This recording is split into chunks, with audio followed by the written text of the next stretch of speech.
अस्पताल के कमरे में रहने के बाद इस कमरे की हवा तो जैसे बाहर लग रही है।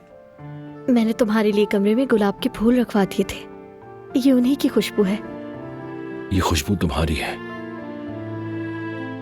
क्योंकि तुम इस दुनिया का सबसे खुशबूदार गुलाब हो।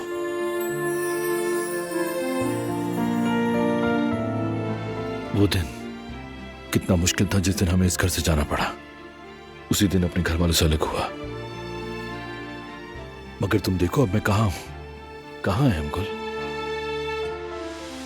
अपने घर में फिर से लौट आया। मेरे जख्मी होने में भी अच्छाई छुपी थी।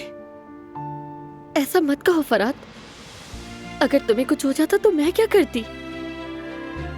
तुम अब ठीक हो ना मेरी जान? ठीक हूं।